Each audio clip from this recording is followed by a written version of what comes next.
Guys, listen. In this video, I will reveal all of Sukuna's secret abilities in this game. How the hell did your pops able to fly, though? Again, shh, you better stay with me through the end of this video. Guys, welcome back. I have no choice but to showcase to you everything about Yuji and Sukuna in this video. Whoa! Before we get started, I need your favor, guys.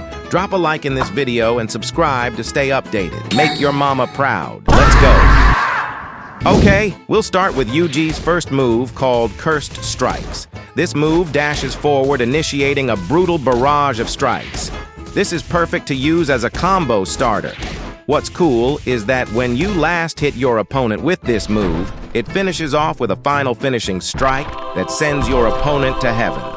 Now, this move can be used as an aerial strike as well. If you jump and press 1 while you're in midair, it charges downwards with a deadly kick that is completely unblockable. When you last hit your opponent with this move, it finishes off with an unmerciful black flash. It looks really cool. Also, if you use this aerial move and combine it with combat instincts or press R, then it lets you sky jump depending on how much cursed energy you have. But bruh, I don't see a point in using this. Well, unless you are trolling.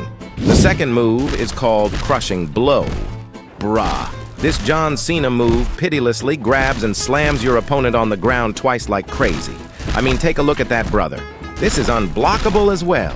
When you miss grabbing your target, then it just slams the ground, but still deals damage if the target is within the range. And guess what? It has a finishing move, man. Wow. This is really dope. Oh boy, have mercy on this dummy mama. Now, there is an aerial variant of this move as well, so when you use it while you are in the midair, then it performs this unrealistic dash in the air toward your target and smashing them down. Very cool move. Okay, now if you combine this with your combat instincts or R, what happens is that you can fly. But man, I am not so sure if this works in the public server though. But in private, it is so fun to use. The third move is called Divergent Fist. This bypass block as well. Dog! This one is deadly! Well, I don't need to explain the details further, but you can see it with your own eyes. This fist hits like a Superman punch that sends your opponent flying. Now close your eyes. It has a gory finishing move. Yuck! All right. Now, this move can trigger Black Flash, which is twice as brutal as Divergent Fist. So when you double tap 3, this is what happens. Man, it has a pretty cool finishing effect as well. I'm done. Next move is Manji Kick. Well, this one is very self-explanatory. This is a counter move. It counters both short and long-range attacks. All I can say with this one is good luck. You better practice your timing, son. Otherwise, this skill becomes useless. You feel me? Okay, good. Next is the special move, the Combat Instincts. So this allows you to cancel your move except for the Manji Kick. Well, when you feel like you are about to perform an awkward move, then this is your chance. Just press R and it will terminate your skill. Also, the skill that you canceled will have no cooldown. This is a really good move. Now let's awaken. So on your Sukuna mode, your M1 becomes ranged slashes, which means you can hit your opponent from a distance. However, you can't perform up tilts and down slams. You feel me? Now, the first move on the awakening is called Dismantle. This summons deadly slashes that can hit your opponent from a distance. This stuns your opponent while they are being slashed, of course. Now, this move's damage can be reduced if your opponent blocks it. So you can still call this unblockable, just reduce damage. Does that make sense? This next move is World's End. It's called the Fire Arrow. It's too obvious how destructive this move is. There is no way on earth you can block this move, brother. The animation is a bit slow, so this gives your opponent a chance to run away, but don't think of that. Just go blast the crowd. All right, if you get hit by this, then say hi to my grandpa for me. Oh boy, the range is crazy as well. My goodness. The next move is called Rush. So this move rushes toward the opponent. What happens is simple.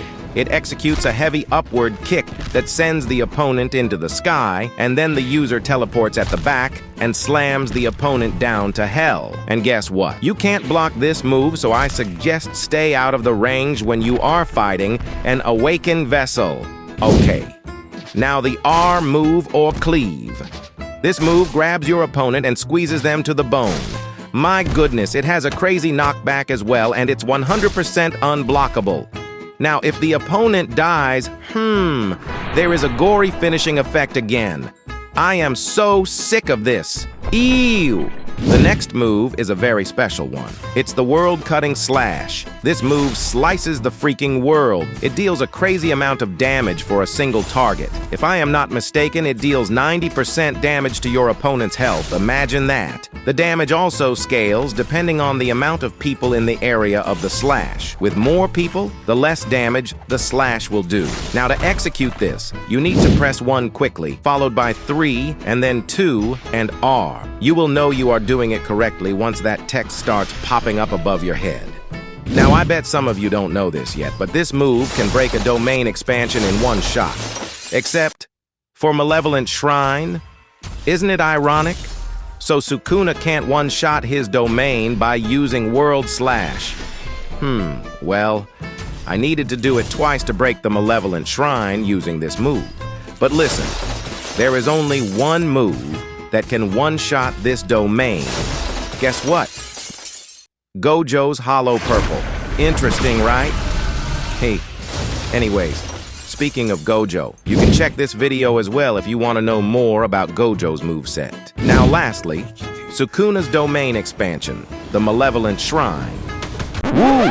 I am feeling exhausted explaining every move already. I think I deserve a thumbs up from you all, so drop a like in this video and subscribe if you want to see more videos like these. Anyways, going back to the topic, the Malevolent Shrine. This is Sukuna's domain expansion, or the ultimate.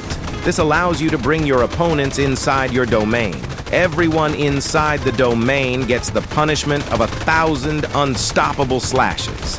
I don't have information on how long this lasts, but my estimate is around 10-12 seconds. That's pretty much it, guys. Thank you so much for watching. I hope you support my channel so I can eat 3 times a day. Make your mama proud.